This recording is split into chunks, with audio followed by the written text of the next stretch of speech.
And so thank you all. And the stuff I've got up here is coming from off your farms. Some of the advisors have been involved, but the people here have helped put it together. So, many thanks to you all. So I'm just going to talk about sort of the hygiene and the ventilation, but actually the ventilation is the hygiene of the air. We've done a lot of work in the past on respiratory diseases, and basically, the hygiene of the air is part of the deal, and we need to play with it. We understand a lot about the physics and the biology of going on in here.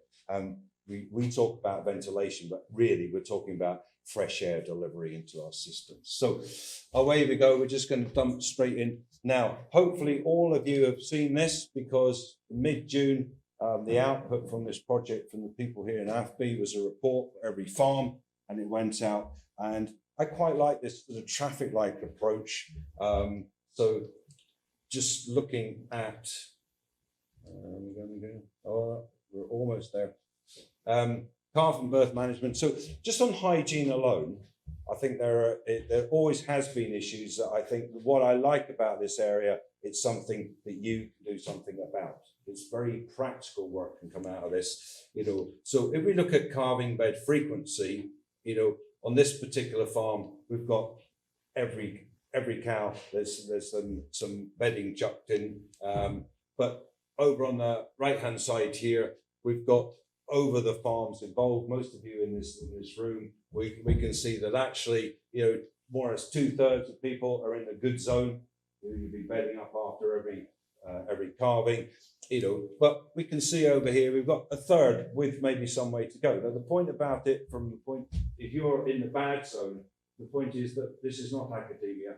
The reality is there's plenty of people doing a good job, right? So it can be done. I think I know why to me what's interesting is, why are these issues over here? So the calving pen cleaned out frequently, if we can wash a mat, within 30 minutes of calving, do you think as a population that we'll maybe be able to provide a higher level of hygiene for an animal arriving into the world with a pretty poor immune system? And the answer has to be yes. So the question is, well, there's two questions. One, is it worth it? And number two, if it's worth it, how do we do it? Because we'll just have a look at one or two pictures, but the reality is I think that some of the facilities we have and the amount of time and labour we have available, we make this job virtually impossible. So what happens in terms of biology, that you only clean out a calving pen every 5 or 6 weeks. We're the same thing. But then you go, if I have a calving pen that's big enough for 15 cows, and we're short of space, funnily enough, you'll get cows which keep calving pens, which have animals in that shouldn't really be in there in the first place. So it's more of a systems design and system management role. So this is an area, there's virtually no work done in the world on the value of keeping calving pens clean. Calving pens clean, and I think that we can start right here, because we've got issues. You're talking about the difficulty or the reality of having your colostrum that you need to use, and it doesn't quite make the grade. Well, as been pointed out twice already, we make the other things work as best we can. Coming down the list, the hygiene in the calving pen, rank poor. We're starting to slip a bit here. And for me, I'm pretty confident it's not because we don't want it to be good. It's the fact that reality of the matter is it's pretty difficult to get there. And part of the project we're looking at how is to share good practice and say, how can we actually make this work for you? Colostrum are not going, quite interesting for me. Proud to be involved in getting calf jackets onto farms. But the comment I would always make to veterinarians is don't recommend calf jackets to farmers if you don't think they're going to wash them between calves.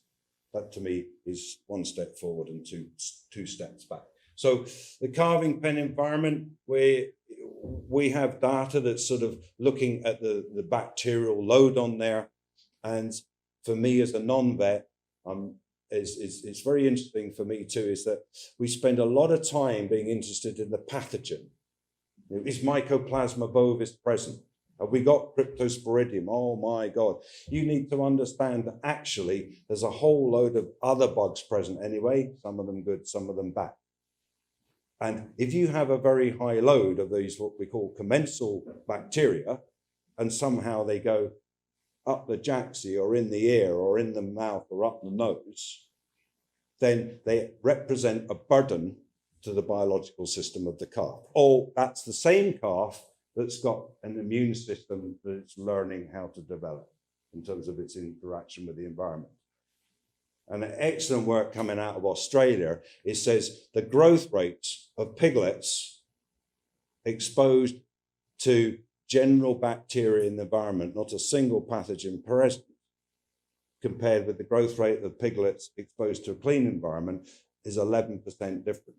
Let's make that 10% to make it remember. So the amount of bugs in the environment absorbs the sufficient sort of dynamics of the animal to make it slow down growing. I think the calving pen is an area where we can start here. And I realize the infrastructures may be a bit old, but one place I would go is to make calving pens smaller so that they're easier to access. You know, this kind of thing here, but obviously access is an issue. And so that actually for me is going to be part of the solution. If we want to get around this problem, maybe we need to step back and address how we do the job slightly differently. Calf house hygiene. How are calf pens cleaned out? And here we go. We've got the range of answers again. And what we're talking about here, and again, for me, the issue, the question I would tend to ask is, you know, do you as a population want to clean calf pens out? And the answer is probably going to be yes. But I could ask you another question and ask you, are your calf pens easy to clean? These are two different things, yeah? We can do this. Are we allowed to do this? Right? Most of you in here farmers, right? So stick your hand in the air if you reckon that your calf pens are easy to clean. On the count of 3, 1, 2, 3. Okay, so we've got some up, some down. I could tell stories about you lot for these two. They've all put their hands up, which will be a lie. Okay, some up, some down. Now, those of you that put your hands up, what I have to say is that actually I'm a bit of a professional bastard. So I'm going to come round to your farm, and after you've cleaned it, I'm going to bring some swabs with me, right? Is your hand going to stay up? Because actually, for me, what I see is facilities that are actually difficult to clean, okay? And so another outcome from this project, I think, is actually to address some of that, because there's simple things that if once you've washed it out, and somebody meant cryptosporidium, if once you've washed something out, that you go back in and you rub your nail along any surface at animal level and you get a bit of brown sludge comes off, those are fats, kind of things that are being cleaned. That disinfectants, don't touch them. So you buy the disinfectant, you do the work, and actually the pathogens can be inside there. Cryptosporidium can be inside there. Mycoplasma survives in there. So you do the washing process, but you don't get the full benefit. So I think there's a whole area there on, I think the cleanability of what you have out there is an issue. And it's basically an issue where you talk about don't have time and money to do stuff. Well, if you spend time washing and it doesn't really work that well, then that's lost time, okay? So I think there's a number of things here about pens being easy to clean, and we're saying, trying to be as objective as possible, that there's more than half of them are not easy to clean. And then we wonder why we have scour as a problem in the first 4 weeks of life. So on to other things. Drainage. Does drainage work? For me, a very easy one. If a floor doesn't work today, it is never, ever, ever, ever, ever, ever, ever going to work until you change it. It's called gravity. Okay, and if it comes and seeps out the front of the pen, and then you walk through it on your way to feed the other calves, here we go, get that microphone going across me there, we come over to this microphone. This is very simple, and I see it all the time. So if you're spending time cleaning stuff and money on the cleaning products, but you're walking through the sharn all the time, as we would call it, then that is always going to continue until you sort the drainage out. Might not be a very nice thing for me to tell you, but in fact, it's the reality. And so you amongst there, the question is, so what do we do next? So we come to that in a minute. Okay. Another question for you all. Great to see you here. Right, stick your hand in the air if you spend 5 days a week on the feeding of calves. 1, 2, 3. Oh, okay. A good scratch. We're talking, 40% of you, which means that 60% of people on your farms, of your farms, the people are not here. And as somebody who works in pigs and poultry as well, I think this is, we've heard why it's critical, but I actually think this is another area where we need to make your job easier. If we want people to do things better or more hygienically, or get the correct amount of powder into the bucket, we need to make the job easier. And I sort of, for me, in the job, I've designed one already. Okay, don't tell Stephen, but we need what I call the calf kitchen. If it's easy to provide at 6:30 in the morning, the right quality of water at the right time, and to have something there on a shelf and whatever else, let's go for it. It's going to pay for itself in terms of an investment very, very quickly. I think the cleaning process, we have data from this project here, it's great, but the number of samples which are over, basically the limit of 300,000, over 300,000 CFUs per mil, we don't bother counting anymore. We just go, it's dirty. And of course, it's pretty simple, isn't it? Milk goes off pretty quick. So unless we clean a bucket pretty quick or clean it properly pretty quick, there's going to be plenty of bacteria about the place. And I sort of think this is an area for investment. Remember, UK, Ireland, actually most of Europe, scour is the number one problem in the first few weeks of life. And I just say to you guys, you're the people that do it. Do you think there's a relationship between the hygiene levels on our farms and scours? I'm not a sophisticated person. I think the answer is to invest in making the job easier, and I have to say, I would like to get hold of the person that designed that and give him a good kicking, because actually, if you have facilities that are difficult to clean, it's a no-brainer, isn't it? But I do think we have a dialogue to have. So here's another one. We'll try this one here. I've been doing this for a couple of years because the hygiene thing's been bugging me, right?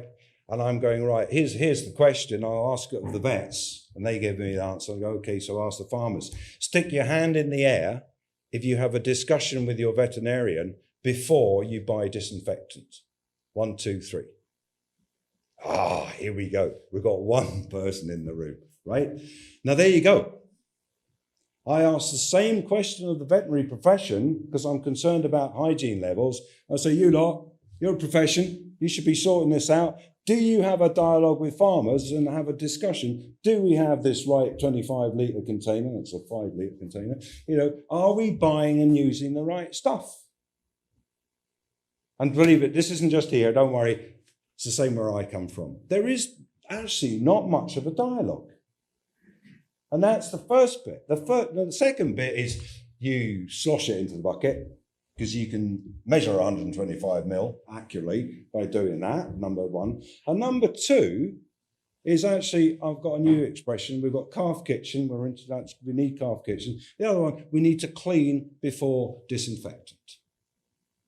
And by clean, that means a removal of organic matter, because the great Professor Jill Thompson, she is wonderful, over in Scotland there, working there, so you see. She did some work 10 years ago. And if you leave a bit of dirt lying around and then add the disinfectant, a pile of disinfectants with DEFRA certification are no longer valid at the concentrations they recommend.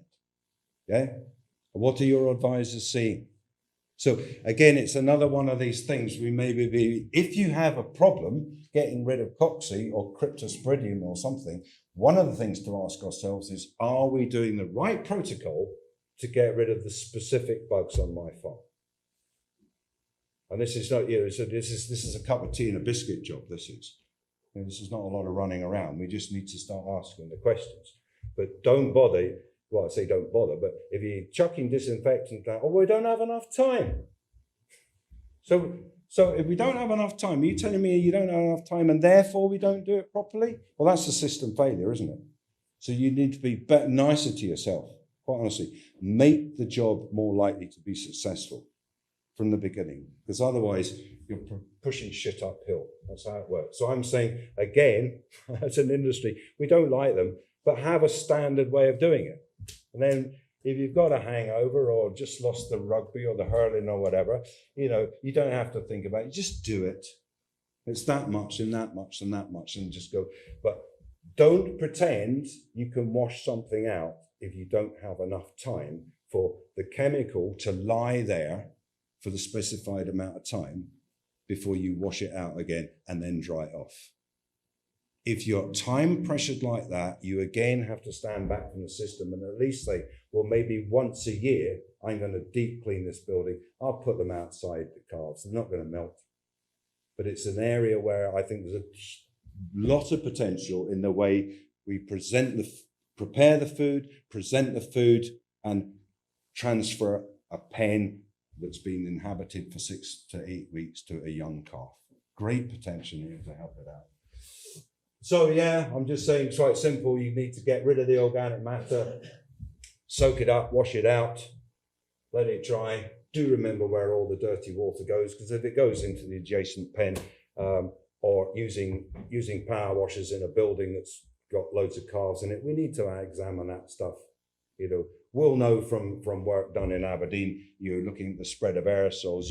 The stuff's on the floor. It doesn't really hurt the animal in the adjacent pen, but you start doing power washing here, you create aerosols. We can track stuff 30 meters away in terms of biology. We need to be just a little bit thoughtful here. And I think at times we need to make space. If space is your issue, then nothing, even a brand new building, cannot keep performing at a constant high level, and if it doesn't get a deep clean frequently. Again, we learn this, and you sort of go, well, I don't have enough space. Put them outside in May. Plan it. We were talking about planning before. Make a plan and get the animals in a simple situation. They're not, as I said, they're not going to melt. Take it a couple of days. Make stuff easy to clean. Render the walls. Okay, we slowly make the job so that when you do spend the time and the money, it has a higher efficacy. It's going to work. Yeah, blue.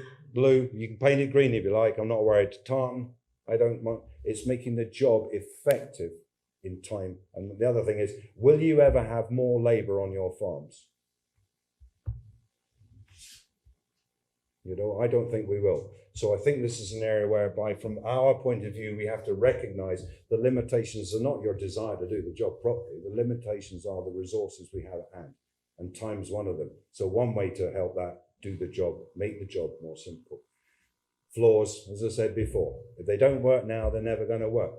But if you spend £1,000 to sort a floor out and get drains in the right place, £1,000, oh my God. Speak to people that know about the money. Speak to the advisors and work out, if you spend that £1,000, are you going to make that money back? There's no point spending money unless you get money back. Just a little one here about water and dryness, because that to me is the target of calf housing. I'm going to nip on briefly onto ventilation, because animals are damp things. Funny that, especially if you squeeze them hard. We're putting water in, there's breath coming out, there's urine going on the floor, and you live in a damp climate. Hey ho, this is hard work. We know that. But one of the issues that doesn't come down the route of the veterinary profession is the idea that actually the environment also has a massive impact in the survival rates of the pathogens that are causing us problems.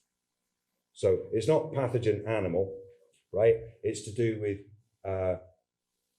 the environment pathogen animal. And this is just a very quick one here. So Cryptosporidium.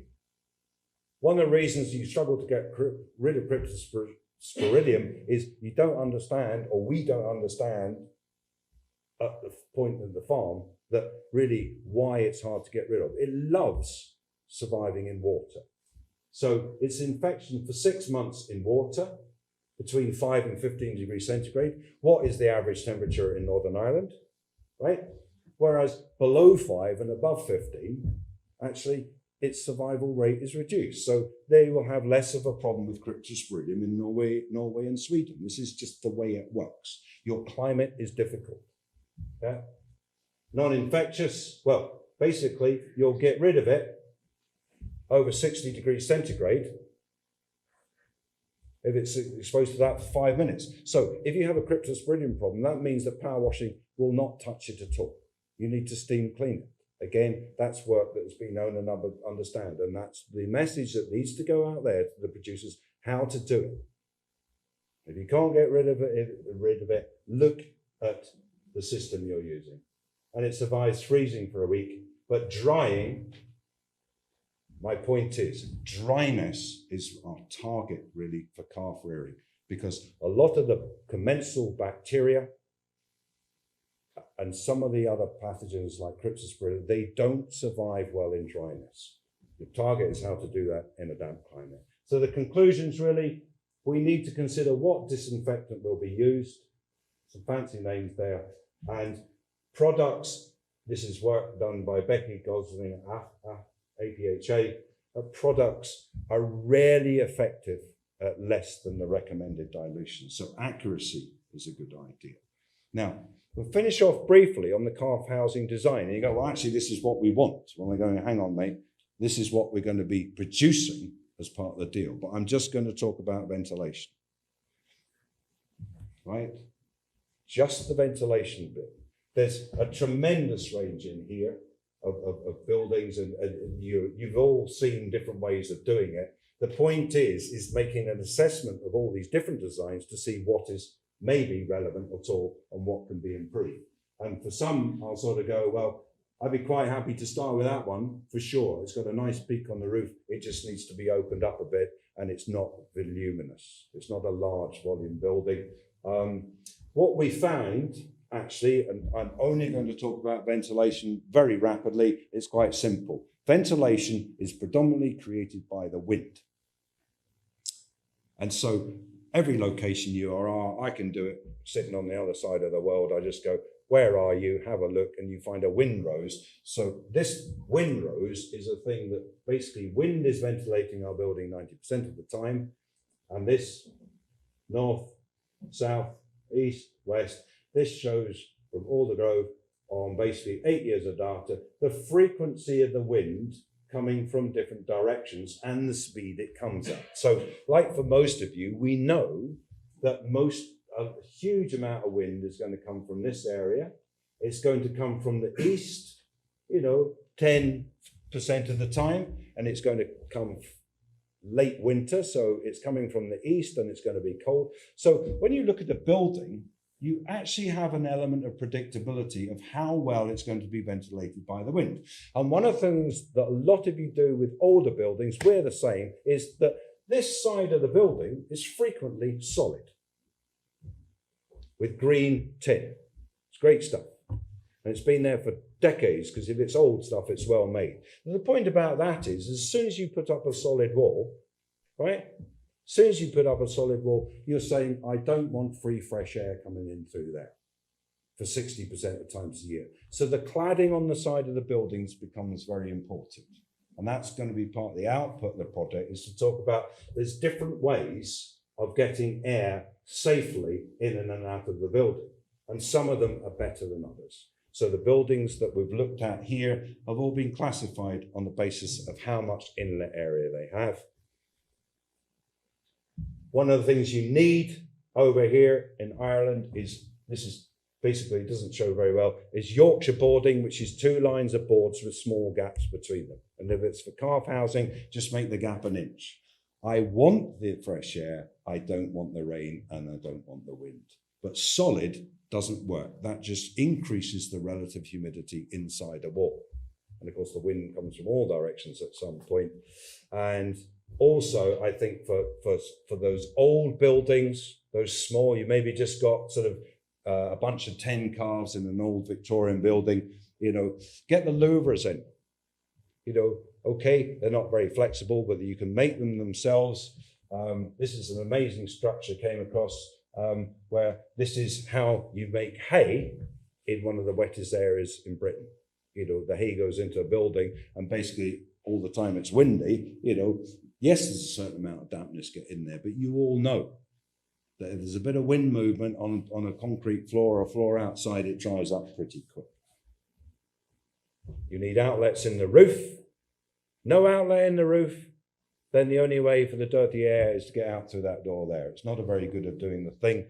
And so the designs of what you have here is important. This is common, and we're after, I've just come up from Ireland as well, we're after stopping that as a design. We need CAFRE to get out there and say, look, you've understood you need a hole in the roof, but don't make it like that, okay? Because basically all the time that the wind's blowing, which is 90% of the year, the wind is going to blow in the top of that building, right?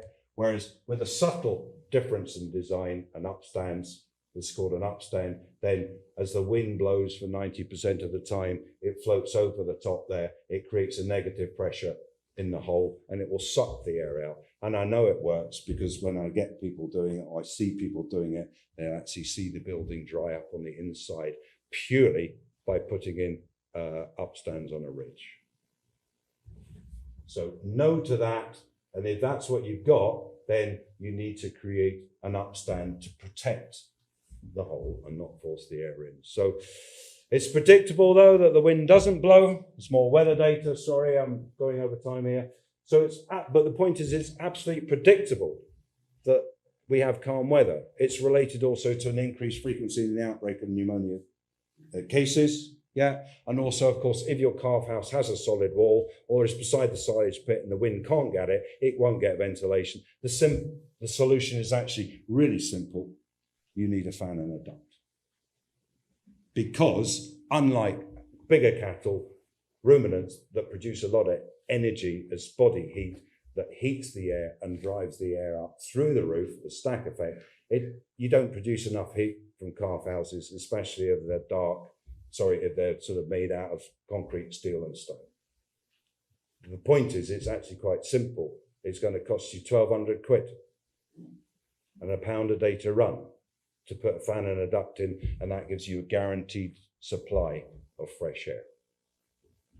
So just rattle through that, that's very good. But basically, I think the thing about hygiene is if we step back and reappraise it, we're in a position to make better use of time and money, which we're short of most of the time.